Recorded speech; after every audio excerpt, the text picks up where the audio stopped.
Thank you for joining us on another episode of Popcorn for Breakfast. With me, as always, my co-host, Kirk. Hello. Is that a Harry Potter wand that you're smoking there?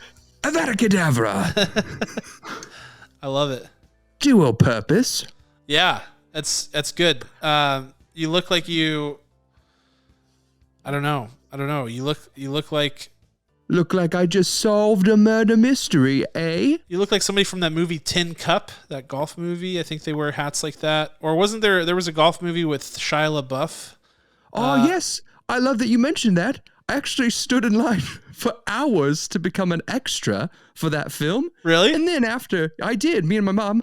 And after hours of waiting in the extra line, they said, "We're looking for Italian Americans, Cameron." I do not look a whit like an Italian American. Not even a little bit. That movie didn't do very well. It had him and a boy from Home Improvement. That's true. I have seen it though. So there's that. And I think he wears a hat like that in that movie. The entire run of it. Yes, they were trying to capitalize lots of stuff like The Legend of Bagger Vance. Bagger Vance, yes. They all tried to do it right then. There was a hot topic. Yes. Well, you look like you could be an extra now in that movie, Kirk. So it's a shame. They don't know what they're missing. Big mistake. Huge. Could have been my claim to fame. It could have been. But alas. Kirk, I believe you're in this get-up in honor of the movie that we were reviewing. Otherwise, this is just what you wore to work. Which one is it? Well, I wish it was the latter, but it is the former. Yeah. I know. You still wear it to work tomorrow. That door is not closed. But the reason Kirk is wearing this is because we watched and are reviewing a film today that takes place in beautiful England, and that film is Enola Holmes 2, the sequel. This is exciting, Kirk, because our podcast is still young in years.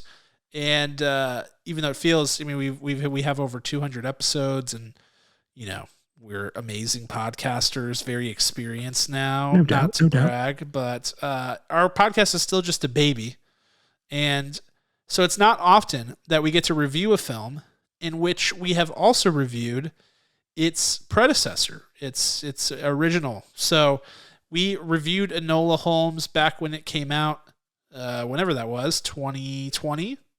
I think 2019 perhaps. And sure. Now we're getting the chance to review the sequel. This is also rare, Kirk, because Netflix original films have not been around for that long. And this is really, unless you count like The Kissing Booth, I guess, this is really the first series to take a step into franchisedom out of all of their original movies. So, eventually we'll get Extraction 2, we'll get The Old Guard 2, we'll get things like that, but Enola Holmes 2 is the first of many to come, I believe. Pretty impressive. I think mostly for us. I don't think it's very impressive for the franchise. I did not think that's where you were going with that. But I respect it. I give all the kudos to us. And also, I wonder if this was someone's first episode they were tuning into, they might wonder, where'd that British guy go to? Huh? Where'd he go? I know, because that accent was so convincing. And if they're not watching on the stream, they're gonna think. You know how sometimes you listen to a podcast and you think there's only two people, but there's actually like three, or vice versa. Sometimes you think there's three people, but there's actually only two. They're gonna have that going on. So yeah, there you go. Good luck to all of our listeners. Yeah, good luck cracking that code, Sherlock. But we are going to be reviewing Enola Holmes. I want to say at the outset, because it's always a bit of a coin flip these days, this is a Netflix movie. Everybody has Netflix or has access to it for now until they start killing all of us for password sharing, which that's what I'm anticipating, like firing squads, public shaming, stonings. That's kind of how I feel it's going to go down with the password sharing. But ripping us out of our homes as we're trying to enjoy their material. Or just like drone strikes as soon as you log in from a different IP address. It's taking a dark turn. But since most of us have access to Netflix now, I want to say that we're going to do this spoiler full, not spoiler free. We will be talking spoilers. There are things to be spoiled in this film. Now that it's a sequel, there are things that are relevant to the franchise that you may hear in this review that you would otherwise not want to hear, perhaps, if you have not seen the movie. So watch the movie on Netflix, or just say, whatever, screw it, I don't care about spoilers, and then listen to the episode. So that was your out. Without further ado, let's get into this review, Kirk. It is my turn to synopsis this movie. Should be an adventure because this movie is a mystery, and so I have to try. I will try to stay away from the intermachinations of the actual mystery itself. And hold on. The intermachinations. That's right. Spell that, please. I cannot. Or maybe it's machinations. Like mechanics. I'm Googling it right now. A British native, have never heard of this beautiful compound word, and I'd like to know the definition immediately before we move Machination. On. Machination. Machination. It's a noun, and it means a plot or scheme. So I used it correctly there. I have never heard this. Well, there you go. I love that word, and that proves why you have the master's degree and I do not. No, I think I honestly learned that word from SpongeBob. If I'm being fully honest, I think I'm dead serious about that too, because there's an episode where Patrick says the inner machinations of my mind are an enigma. Wow. And I think that's where I learned that word. Anyway. Incredible. Nonetheless, I will stay away from the machinations happening in this movie and stick to just the meat and potatoes so as not to tongue tie myself on this synopsis. And that is to say that Enola Holmes 2 picks up right where its predecessor left off. Enola Holmes is fresh off of the Tewkesbury case and is riding high, or so she thought. She tries to go out on her own, start her own independent private detective agency, just like her brother, Henry Cavill, Sherlock Holmes, who has been widely successful doing the same thing. Unfortunately, people think she's too young and too inexperienced to take on any cases, so she falls on hard times before a case basically falls into her lap because a younger underage girl has no other choice because she's got no money and she is missing her sister, Sarah Chapman. Bessie reaches out to Enola Holmes for help, and having no other choice, she takes it pro bono to try to find this person. She ends up finding out that Sarah Chapman is, a part of a larger scheme. Oh, shocking. I know, right? Who could have ever guessed? It's not just a simple missing person. It's not a kidnapping. It's not a murder or anything like that. But there is a larger scheme that involves the British government, at least the local London government, I suppose, and as well as a match factory, and it ties into a case that Sherlock Holmes is working on. So we get to see Henry Cavill and Millie Bobby Brown in action, working together to crack a case, which is different from the first film in some ways. And this film also features the return of Helena Bonham Carter as what's her name? Eudoria or something like that. That's her. Eudoria. So that's Enola Holmes' mother, and our guy Lord Tewkesbury or Viscount Tewkesbury, I think his name might be now. So lots of returning characters, pretty straightforward plot, but as you can probably guess, a mystery with many, many twists and turns. This thing's got a runtime of about 2 hours and 10 minutes, and it's all gas, no breaks during that time. So, Kirk, anything I missed? Or are you ready to dive into Enola Holmes 2? Let's dive in. I will be intermixing my masonry. Nailed it. I will I will be flip-flopping between British and American. I make no promises at any point what I will sound like for the rest of this episode, as such has been for the first 9.5 I was going to say, how is that different from what has already happened in this episode? But thank you for clarifying. I appreciate that. Yes. In that case, I'm going to get us kicked off with our first superlative, which is always, and the Oscar goes to, which is supposed to go to who me or Kirk think is the best actor in the film. This one is a slam dunk. It's an easy one. We've already reviewed the first movie. I can't remember the score that we gave it. I probably should know that heading into this, but I believe I gave this wonderful performer her flowers on that film as well, and that is Miss Millie Bobby Brown.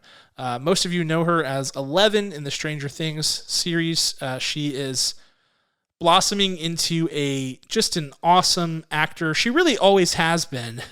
She's been acting since she was like 10 or something like that. She was like, I saw these old clips of like her in Modern Family and taking on these small roles. It's always fun to find that with actors. But I mean, just think about her in Stranger Things and the incredible work that she has done in that series and continues to do. And then to see her in these films, she is unbelievably good. This role, she has made this role so much more, like given it such a higher ceiling than I think it originally had. I think, so the books are, this is based on a book series, if you didn't know that, a wildly popular kind of like young adult mystery series. And they're by all accounts, very charming books, and this character is very awesome, but I think it's hard to capture that same level of attachment that readers get with a book character in a film, especially one like this for outside people who are just looking at this as like, oh, this is just a female Sherlock Holmes. And really it's so much more than that, I think, almost certainly in the books, but also in the movies. And a huge part of that is because Millie Bobby Brown is acting her tail off in these movies. I just love what she brings to the character. If you're new to the franchise and you've just seen this movie or whatever, you've just watched both of them, you'll obviously notice there's a lot of different creative tactics that they use, most notably the fact that Millie Bobby Brown breaks the fourth wall throughout these films, and those little bits continue to be so charming. Her charisma is just on full display. She's flexing all kinds of amazing, nuanced acting choices, and her charm and her comedic instincts in this film are just off the charts. I mean, she gets funnier and funnier as the film goes on, and it's not an overly comedic movie, but she's just inserting these little funny bits that kind of find their way through the movie. And she just has picked up right where she left off with the first one, which was another great performance. And she has incredibly, you don't really see Millie Bobby Brown whenever you see this character. I found myself in this movie being like, she has carved out Enola Holmes, and she has created this really awesome, rich character that you're just in love with because she's so fun. She's caring. She, is always roasting people. She's an awesome fighter. Like, this character has so much to it. I guarantee there are not many other actors who could pull it off to the extent that she has. And I was just floored and impressed again with her performance as this character and being able to keep the momentum rolling from what I thought was already an awesome performance in the first film. So great job, Millie. Let's keep it rolling. Well, it's very easy to have her as the winner because that's also my winner, and the Oscar goes to. Tried to look up our scores while Cameron was talking, also with one earbud in, one earbud out, and couldn't. If you go check out our 2020 episode, it's 2 hours long because it's a combo. It's a combo episode of this. Nice. Enola Holmes #1 and what's that Tom Holland movie with the devil? What was it called again? The Devil All the Time. Yes, you beat me. You beat me, Cam, as you always do. I must also say Millie Bobby Brown because she does it again. It's as if the films were filmed back to back. She steps right back into the character with such ease, and again, so separate, so far removed from her very famous, very unique 11 character in Stranger Things. If you were to tell me, 30 years from now, like, check back on that, they look the same. Like, no, you're wrong. You are absolutely wrong that she was doing the same the same tactics and the same efforts. They're very different, very unique characters. My question is, which one is like closer to her, right? Because there's always a character in someone's portfolio that they're closest to in personality. And I do wonder which one she is closer to, or if we haven't seen that color of Miss Millie Bobby Brown before. What I also love is the glimpses into the future of Millie Bobby Brown, into her acting tricks and her continuous craft and continuous growth as an actor. It's very fascinating to see. Like Cam said, when that fourth wall breaks, it's a glimpse into the heart of this character. And I think the benefit that a lot of young actors might have is that they've always had a camera. I know my son will grab my phone and just take hundreds and hundreds of videos, and they make no sense, but he's having the time of his life. And I wonder if there's a sense there in this generation. Millie Bobby Brown is born in 2004, that they've always had the ability to perform in front of a camera and have immediate feedback. I myself, in my amateur acting career, I love to do what they say to not do. I love to perform in front of a mirror to see what I look like and what I would look like to an audience. And people say, don't do that. You'll ruin your ability to be creative. And I say, forget you. I do what I want, Yes. Which is why I am an incredibly acclaimed local actor in this area and not on the Netflix film. Oh my gosh, this is just continuing to divulge into self-reflection. Regardless, Millie Bobby Brown, you and I are cut from the same cloth. I imagine I'll be in Enola Holmes 3 with you. Bravo. Congrats. Yes, I can't wait for your performance in that film. I think it'll be great, Kirk. You've already got the costume. Just show up. You'll be ready to go. This is my screen test, actually. This recording right here. Yeah, you're going to send this off right afterwards. I love it. Yeah, Millie, man. She's only 18 years old. Unbelievable. She's such a talent. I just freaking love this character. There is just something so awesome about it. It's so effortlessly cool. And I think like it's hilarious to me that like Sherlock Holmes, this character of Sherlock Holmes has been around for forever. Like it's like in the public domain. Sir Arthur Conan Doyle. It's classic. It's been done a zillion times, and like this character, who's not even a part of the original Holmes series, is like becoming one of my favorite Sherlock Holmes characters. I really love this character, and it's because she does such a great job. So that's just awesome to see. Great work. Moving over to Scene Stealer, which is kind of the smaller role, or the unheralded role, or whatever that really steals the show. Really, it could be anybody. For me, I'm giving my flowers to an actor that I don't always give my flowers to, and I think it's past due, and that's going to be Mr. Henry Cavill, who plays Sherlock Holmes in this movie. In the first movie, we don't get a ton of Sherlock Holmes. We get some. I was really glad to see that Henry Cavill's role was buffed up in this movie, as at the end of the first movie, he sort of takes ownership of Enola Holmes. Originally, I think it's, and I haven't seen the first movie since we watched it back then, but I think originally it's like him and his brother Mycroft who are working together to kind of like make decisions for her, and it starts off very bumpy, and then at the end he kind of realizes that he needs to be more attentive and things like that.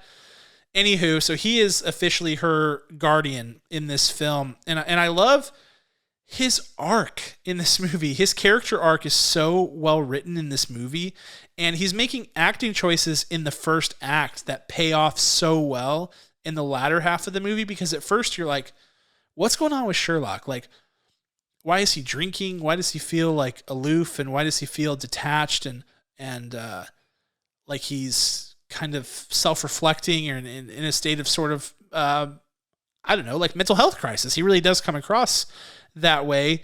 And at first you're like, is that really, Sherlock is kind of an aloof guy. He's always kind of keeping you on his toes. He's always kind of doing his own thing, and sometimes he seems like he's not totally with it, at least historically in other interpretations of the character. But so at first I thought that's what Henry Cavill was doing, and I was like, man, I feel like he's taking it a bit too far. I don't really feel like that interpretation works. But then the payoff comes that he is having a hard time with himself. He's having great professional success, but he's having a hard time finding meaning and purpose internally, and he has a need for companionship, and he's guilty about the way that he's made some choices in his life. And you see that whole arc sort of come together, and it culminates in the end whenever he's like, hey, Enola, you know, he's kind of feeling like you really helped me out. I want to be better. I want to be a part of your life. Like, can we see each other more often? And can I be a real influence? Can we work together, Holmes and Holmes? And, you know, in the post-credits scene, you find that he's actually going to get Dr. John Watson in what will presumably be the next movie or a spinoff or something like that, moving into his flat. And it's really a nice arc. And Henry Cavill really does a beautiful job of articulating it. He never oversteps. He doesn't give you too much too early. He gives you little bits to nibble on, and you kind of go, okay, I hope what you're doing there is intentional and it's going to pay off, and it does, which is great to see. So Henry Cavill, great job. It's a role that's been done tons of times, and he's bringing something new, fresh, understated, and tasty to Sherlock. So I dig it. Tasty? Did you call I did. Cat as Superman Henry Cavill tasty? I on called our his podcast? performance tasty. Okay, let's clarify. Okay, well, I heard you call him tasty, so I'm I gonna mean, stick with that. it's Henry Cavill, Kirk. I mean, let's not. It's not too much of a stretch if we're being honest. You know, if I'm correct, you're the same height, and you could be brothers. And that's the next Enola And that'd be the Holmes worst thing to happen 3. to me in my life. I'd be like, oh, great. It's like the third Hemsworth we were talking about last week on the pod. No, not in the slightest. Oh, All man. I'm doing is judging you by your height recently. I just really want people to know they see us and we sit in our chairs, but really you're the taller of the bunch here. It's true. By a bit. I'm 5'2" and you're 6'9". That's very simple. Oh man, that's a bit of a exaggeration, but I appreciate it. I'll take 6'9". That would be great. You're welcome. My scene stealer. Yeah, your scene stealer. Mr. Henry Cavill as well. Copycat. I get to say that because I went first. Oh man, I'm a copycatter. Look at me. It's as if they filmed this back to back because it was as if no time had actually passed, which fits right with the story. I don't know if they were required to watch the original film like 30 times before filming to like get that ingrained in them. Like every movement, every speech pattern, it was just non-polluted by their other roles of many that they've taken over the past 2+ years for film production. It was just really, really refreshing because sometimes you get to these sequels and films and they've hit another level of stardom, which 100% each of them were already stars before this. They became even bigger stars during the in-between time, and here they're back as if nothing has changed and nothing has happened. I don't know if that speaks more to the production, to the writing, to their craft. And I think it's all of those combined. So Henry Cavill just steps into this effortlessly. And I have all the same notes as you, Cam. So I am a copycatter. I loved his story arc because he is just so good. He knows that what he lays down at the front of the film needs to have meaning. So if they wrote me like this, they wrote me like this on purpose, and I need to do something very specific to make sure that I stay on track for this. Because yes, was his screen time bumped up? Absolutely. But why was it bumped up? And every moment counts when you're on screen or you're on stage. So Henry Cavill, oh, you're so good at what you do. I mean, you've ruled yourself out as our next Bond, which is sad. You've said, not for me, whatever. Maybe it's a lie. I don't know. But he absolutely is one of the strongest fighters and competitors in this generation of actors.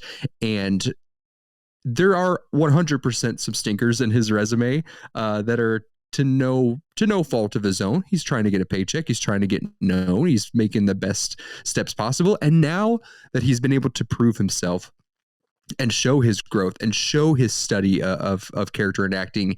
He has access to more important characters. And what I want most is, I do want there to be an Enola Holmes 3. I think that's possible, but I also do want there to be a Sherlock Holmes 1 with Henry Cavill. I think that 100% would be fine in the world of Netflix streaming original movies. Maybe it hits theaters too, I don't know, but I think you can go both routes and even have Enola show up in Sherlock's movie and have her play a big role, and have him show up back in Enola 3 and play whatever level, because he's had small and he's had a companion level assignment and he has excelled so well in both. I never, ever expected him to be good in this role. And I'm so sorry for that. I ate my words when we reviewed the first one. Go back and listen. But Henry Cavill, you are a masterpiece. Thank you so much. Yeah, man, I'm arm in arm with you there on the spin-off route. Like, I get why Enola, like why they have to be careful balancing out Sherlock here, because this is Enola's movie, and Sherlock is a massive literary icon. So it would not be hard for him to overshadow Enola as just by name alone in these films. And so they want to keep it separate. But good luck overshadowing Millie Bobby Brown's Enola Holmes. I'm just saying that it's just not going to happen.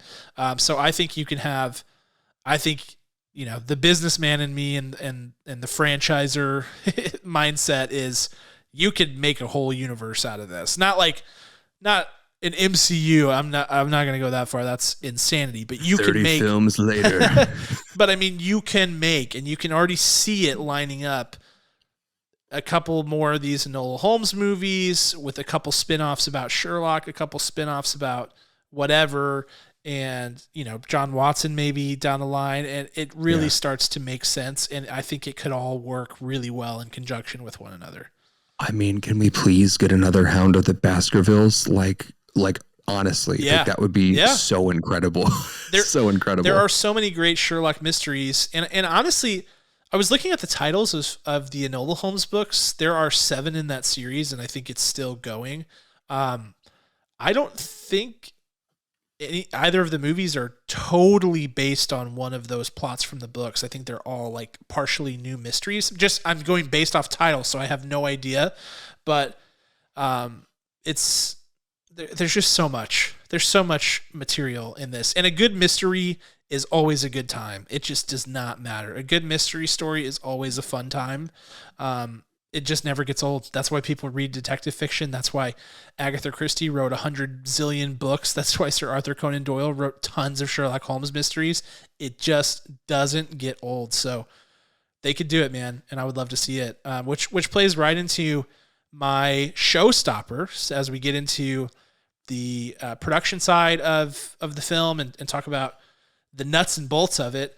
My showstopper is quite simply continuity, because the goal of a sequel, the only goal, and don't let anybody tell you otherwise, in my mind, a sequel is supposed to elevate the original and raise the stakes, scale up, but keep the central basis important and even make it more important than you can. And that is verbatim, like that is how I would describe this movie. I mean, they did so many things to reference back to the original film, make the first film matter, take small bits from the first film, small character choices, characterizations, plot points, elevate them to give them new defined importance in this film. And then they scaled up. They said bigger mystery, bigger stakes. They didn't make it crazy. They did it so gracefully. And I thought it was excellent. I think this is just sick sequel work. Like this is how you do a sequel. Keep your ambitions in check. Keep your methods consistent. If it ain't broke, don't fix it. And this film just feels like a total continuation. It picks up right where you left off. Everything is enhanced. Everything feels bigger, better, more important. It makes the first film more important. The characters are developing. There's new arcs. It's like, yes, it's not more of the same. It's giving you new stuff to chew on.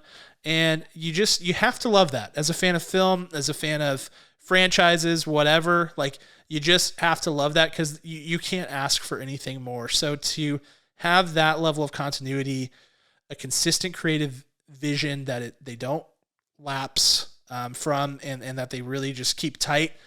It's not easy to do. So many things get lost in the sauce in the course of a film franchise, but they kept it tight.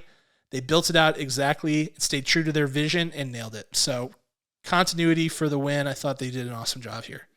Great. I'm very curious. I'm going to go listen to that episode sometime this week of Enola One tonight. It's 11 p.m. Central right now. Plenty of time. Just listen to it till 2:00 in the morning. No problem. I want to know what we chose because mine today is about the music and the score for this film. Yep. Because, I'm a big Downton Abbey fan. I really do love that series. And I'm not a big period piece kind of guy.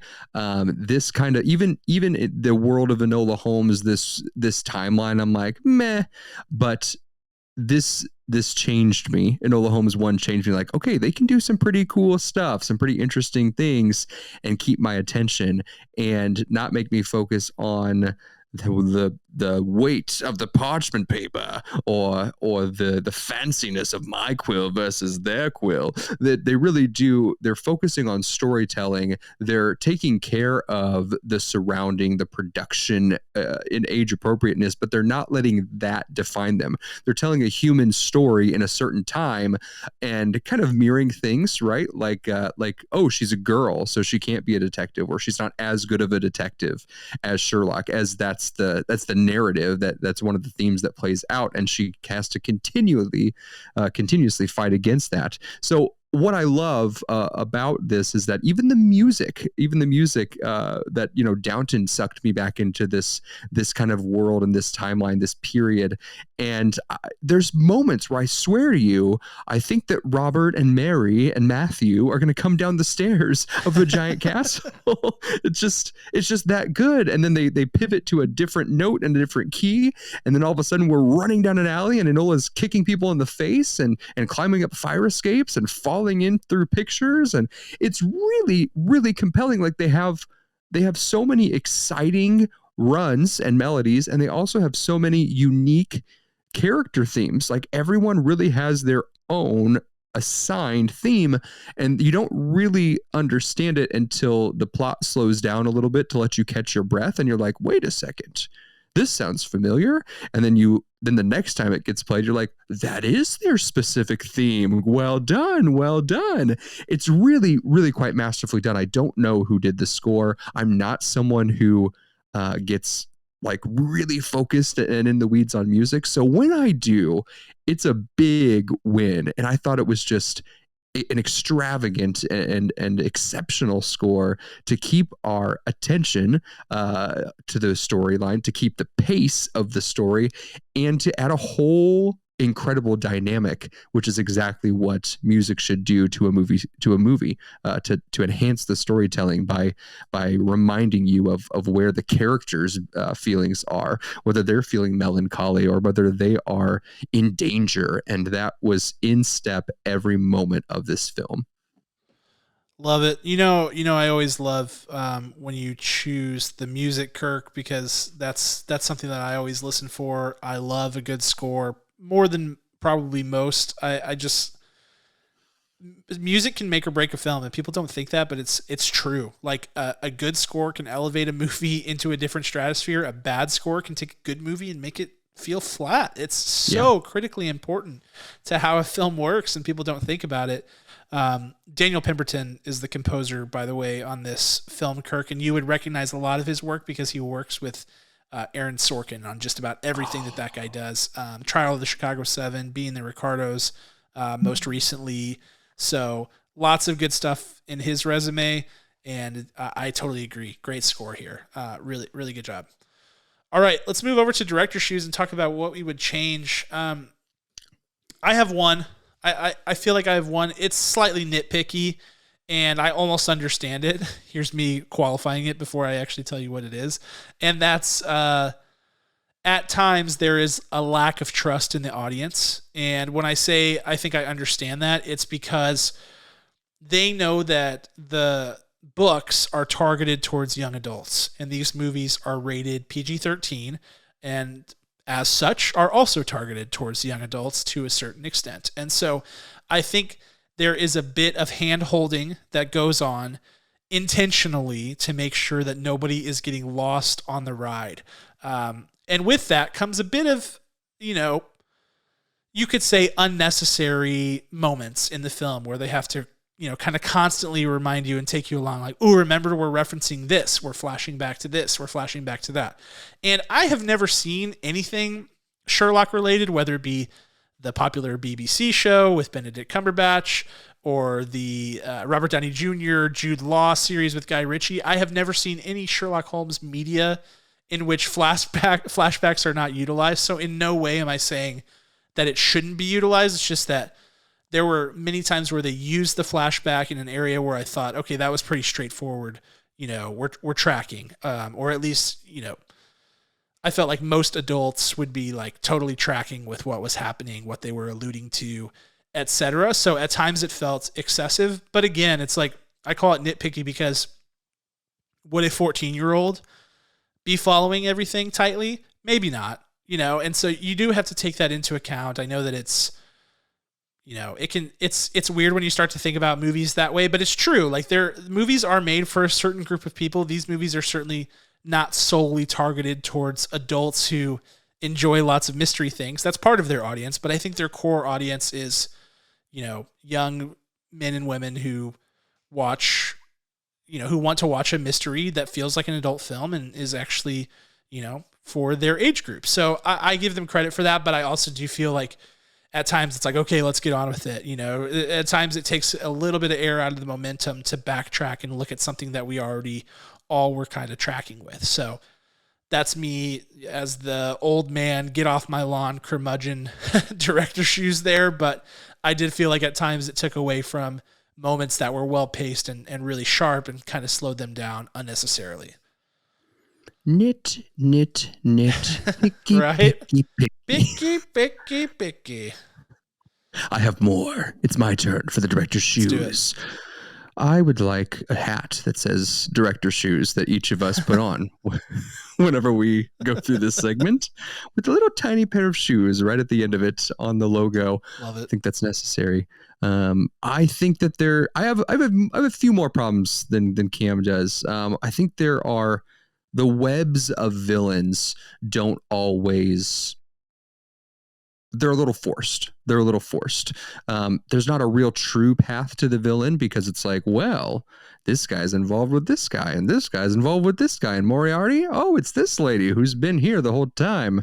The servant lady, who, let's be honest, when she has that moment where she steps out of the darkness and those vicious eyes, like, well done to the casting director, because she looked like she was about to cannibalize everyone in there. Like, she is a scary lady when she turns it on. So bravo. I missed the actor's name there, but she's wonderful. That said, there are all of these all not even red herrings, because everything kind of connected together and they weren't totally nothing, all of the clues that they picked up. But what I didn't appreciate was the 4 different times that Enola's like, I've got it, it's this. And then it wasn't quite that. And then she kept doing it, where we know that she's sophisticated. We know that she has been trained by her mother and by the world to be aware of her surroundings and to look for things. So if she gets it wrong one time, that's fine, but don't get it so wrong every time that we just get these ideas what it might be. It'd be different if it was one sequence where she's spitballing with Sherlock, like one sequence of that, but it happens so many times it diminishes her intelligence, which is the opposite thesis of this film, where she's a very capable, very intelligent woman. And we don't get that. So that bothered me quite a bit, because that's what I enjoyed in the first one. Even though she was stumbling through a few things like the mechanics of detective work, she never stumbled on the intelligence of herself and her instinct. And those things kind of, there was some doubt. And I get it. You can argue that there's doubt in herself as she's officially going on her own.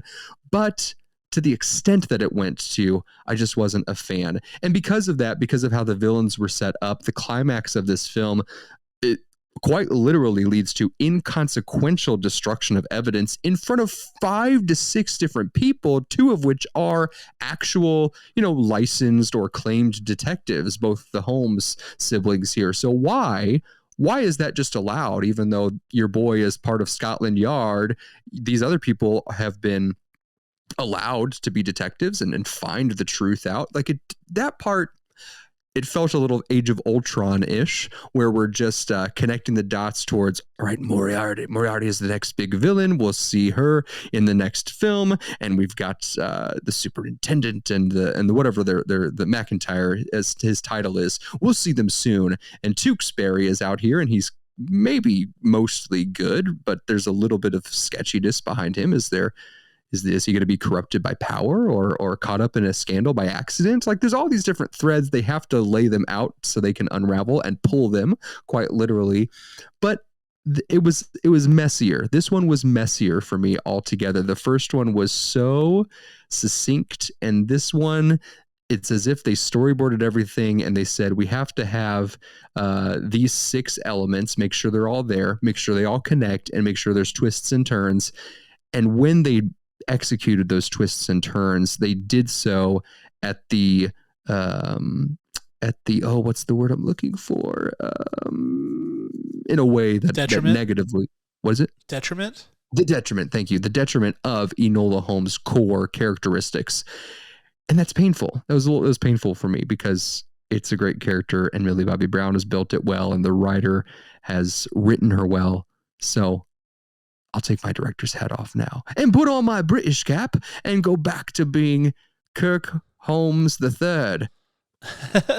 I like those notes. I will disagree slightly in the sense that every time I felt like it was coming out of balance to the point where it was like, oh, they're making Sherlock seem like so much more capable than Enola, I felt like there were small things that she was picking up on that he missed as well, so they sort of balanced that out. But it did definitely feel like it was teetering at points for me, so I can see how you got there. The Moriarty thing is interesting because if you are even vaguely familiar with Sherlock Holmes as a character and you've watched some version of Sherlock Holmes anything or read anything in school or whatever, like, as soon as Sherlock gets on this trail where it's like, it's obvious that somebody is leading him on a chase, you know that it's Moriarty because it's the only person who's ever matched wits with him ever in the history of Sherlock Holmes. And so, like, that whole bit where it's like, okay, seriously, somebody is just doing this to get to Sherlock, like, that felt a little bit wonky, because as soon as you start to pick up on that, you're like, okay, this is weird that this whole thing is just a series of events that's happening to draw Sherlock out of the woodwork. And once you figure that out, you're like, oh, it's obviously Moriarty. And so, like, there's a point where you go, well, this either needs to be intentional, otherwise it's outlandish and stupid. And it is intentional. And once you know that it's intentional, you're like, oh, it's Moriarty. And so they spend forever, like, drawing that out. And I actually, not to be like I'm a super genius or anything, I called that it was that woman because in all of those flashbacks that they show, she's in every scene, which is a hack. If you watch a lot of murder movies and they do, like, if you watch a lot of mysteries, when they do flashbacks, always pay super attention to the they do flashbacks, always